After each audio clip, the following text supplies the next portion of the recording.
I'm in Woolton Wood in South Liverpool, and from here you get a great view across the River Mersey. In the distance you can see North Wales, but in the foreground you can see the former Liverpool Airport, or as I would call it, Speke Airport, and that's where we're going to head today. As kids growing up in the 60s, things were a bit different back then, in that we had no internet and we had no computer games. We didn't even have 24-hour television. So we had to entertain ourselves in some way, and we had hobbies, we collected things. One thing I got into in around about 1967, when I was 10 years old, was plane spotting at what was then called Liverpool Airport. And it started out, a few friends of mine and myself just decided to go one day for something different, and we continued to go, and one by one people dropped out, and it was left with 2 or 3 of us who were quite interested in the aircraft.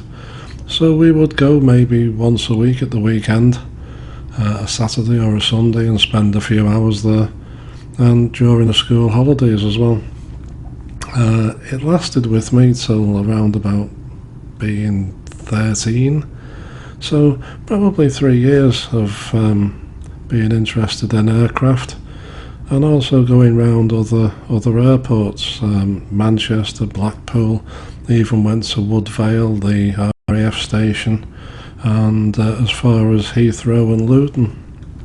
So I was quite interested in planes during that time, and I could tell you whatever plane was in the sky at that time. The route we're taking today from Woolton once again to the old Speke Airport is the one that we would have taken as kids, either jumping on a 81 bus, or on a nice day we would go on our bikes. So let's have a look at the history behind the old Liverpool Airport, the old Speke Airport as I know it. Flights began there in 1930, and as flights became more popular, it was officially opened as an airport in 1933. As traffic increased, the terminal that we are going to today began to be built in 1937, and it consisted of the control tower as a building standing on its own, which in those days it looked like a lighthouse with a door at the bottom where you could walk in and make your way to the top. The rest of the building, the X-shaped building that stands today, was built in 1939, and like 2 other buildings I've discussed in my last 2 videos, the Abbey Cinema and my old school in Kingsthorne Road, these buildings were all built roughly in the same year, 1939. They're all Art Deco in design, and they all coincided with being built on the year that war broke out. So Liverpool Airport became RAF Speke, and it was very busy. It was used for building aircraft. The Root Group had a hangar there, or the factory there, where they were building planes, Blenheim bombers, and one or two others. The Beaufighter and the Halifax bomber were built here, and various squadrons of RAF squadrons operated from here. So Liverpool Airport played a huge part in the Second World War. Thousands of US aircraft arrived at Liverpool docks and were basically towed here, I think, to the airfield for assembly. And again, the Root Group were part of that. 13 Squadron flew here, flying Lysanders, which were small, quite flimsy aircraft, I think, used for submarine spotting. 608 Squadron flew night training, and 312 Squadron, which was Czechoslovakian, flew Hurricanes from here. 315 Squadron was a Polish outfit, and they flew from here also. 766 Squadron flew the Fleet Air Arm Squadron flew from here as well. So in 1941, Roots began building Halifax bombers. In 1942, a merchant ship fighter unit arrived and started training pilots to fly catapult-launched Hurricanes from a specially fitted merchant ship with a catapult on it. So they were obviously used to help the merchant ships that were coming into Liverpool with items and goods from the United States. Fleet Air Arm flew from here. I think 3 squadrons, 1832, 1834 and 1849, moved to Speke in 1943. So, as I said, it was a very, very busy airport, and it really did play a huge part in the aerial battles in the Second World War. As the war began to come to an end, from around 1944, Speke's military role began to dwindle. In 1961, the airfield was transferred. The ownership was transferred from the Ministry of Aviation to Liverpool Corporation, and they began to build a new, longer runway, which ran down the bank of the River Mersey. And this was opened in 1966 by the Duke of Edinburgh, Prince Philip. So this is basically where I came in, because when we came plane spotting here in probably 67, the long runway was already here, and it gave it the ability to handle larger aircraft. And although the movements here weren't what you could call massive, there wasn't a great amount of planes coming in on a daily basis, but Manchester had become quite large, and if there was bad weather in the Manchester area, which isn't unusual, planes would be diverted to Liverpool. So if you were there on a day like that, you would see something very different. And it wasn't very often, but you used to see some interesting planes and days of bad weather. So along with the new runway, a new terminal was being built, and the new terminal took over from the old building in 1986, and it's a little bit more east. It's a little bit more towards Speke Hall, which the original airport was built in Speke Hall's grounds, and this particular building became redundant and stood basically derelict for around about 14 years. The new building became John Lennon Airport in 2001.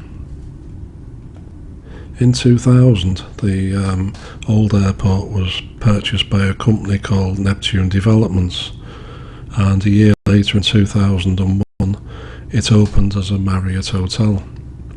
I came here just after it opened as a hotel, and I did quite a few weddings here as a wedding photographer, and it really was nice to see the place being used for something other than an airport. It had a new life.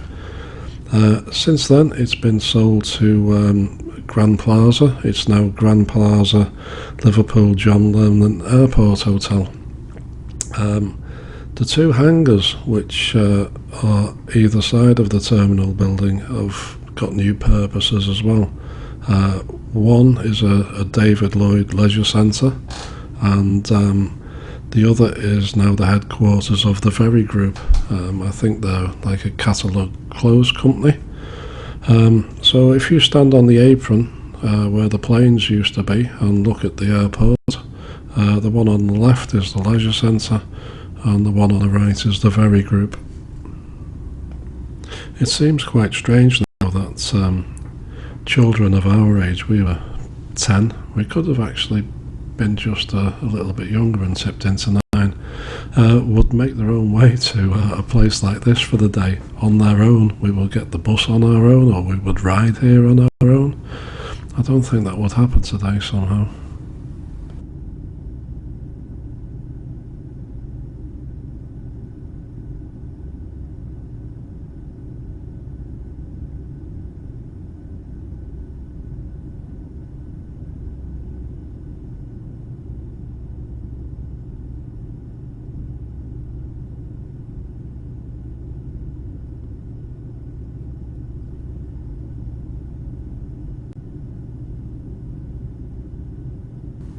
So let's have a look at what the airport used to look like, and I found this shot on the internet of the building and the hangar to the left hand side, and it gives you an idea of what it looked like when it was first built.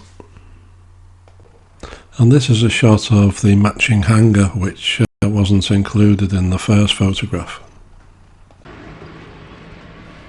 Okay, so I've parked the car up, and I've taken a walk further up the road to walk back to the airport entrance. This is the route that we would have taken as kids. We'd either ride down here on this side of the road, or we would have been dropped off further up at a bus stop on the 81 bus route. The first photograph I found on the internet, and it shows the airport in what I would guess is the 1960s, or possibly tipping into the 1970s, just judging by the cars in the photograph. So this is what it would have looked like when I was coming here. The second photograph I actually took, and it shows the conversion from its airport days into its hotel days, and it dates from around about 2000-2001. When the airport became a hotel, as I said earlier, it was a Marriott hotel at first. On the roundabout in front of the entrance, they put a Dragon Rapide plane. I think it was purple in colour or maroon, and that stood there for a while. It's not there anymore. It's obviously not in keeping with the Crowne Plaza's idea, but Dragon Rapides were all over this place, biplane, which was quite popular here. These car parks weren't here either back in its airport days. This is all new, or since 2000. In its airport days, we'd now be looking at planes, small biplanes, small pretty new Cessnas, Tiger Moths, and as I said before, Dragon Rapides. So the hangar here has been separated off from the main building, and it's got a different use now. It's the Ferry Group, but there would have been planes everywhere in the days of it being an airport. And just to remind you what the hangar would have looked like back in its day, I'll just re-show this photograph I found on the internet. The last photograph showed a Vickers Viscount of Cambrian Airways, and they were one of the busiest users of this airport when I was coming here. There were one or two others. Dan Air used to operate from here, and Irish airline Aer Lingus also used to use this site as well. But apart from those, it was a lot of small planes, business users and such like. We're just walking towards the old apron of the airport, and this would have been the way that we walked in when we came here to do some plane spotting. And as I said, there would have been planes everywhere, small planes, small biplanes. It's inconceivable now that you would be allowed just to walk onto an apron of a working airport, but we did. Some of the aircraft that you see on the apron are being preserved and restored by Speke Aerodrome Heritage Group, and the Danair aircraft you can see here is almost completed. It just needs its propellers and its undercarriage, I believe. From the corner of the apron we can get a really good view of the building itself, and the apron which we're stood on is exactly the same as it was back in the 1960s when I came here. It's been preserved that way, and the airport building itself is now Grade 2 listed. This is a Bristol Britannia aircraft, and it's also being preserved by the Speke Aerodrome Heritage Group, and in the background you can see the other hangar, which is now a David Lloyd Leisure Centre. This aircraft is a BAE Jetstream. I think back in my day they were called Hanley Page Jetstream, but I'm really old. But this particular plane is a flight simulator, and you can actually book a session. Anyone can book a session and have a go at flying a plane while staying on the ground. One day when I came with one of my friends, we were sat on the balcony above, and here on the apron was a Cambrian Viscount, and the captain came out onto the apron, and he looked up and he saw us, and he waved and asked if we wanted to have a look around the plane. So we went down onto the apron and he showed us around the plane, and for 5 minutes we were sat there on our own, just on the plane ourselves. He'd gone off somewhere, came back. Absolutely amazing when you think about it. It wasn't at the time, but now, can you imagine being 10 years old and on a plane with your mate and nobody else? Unbelievable. That's our little trip around the former Liverpool Speke Airport, and just leave you with a couple of shots of the what was the restaurant, and also the hangar, which is now David Lloyd's Leisure Centre. I'll leave you with some photographs which I took, I think back in either 1979 or tipping into the early 1980s. Anyway, I hope you've enjoyed the video, and we'll catch up soon.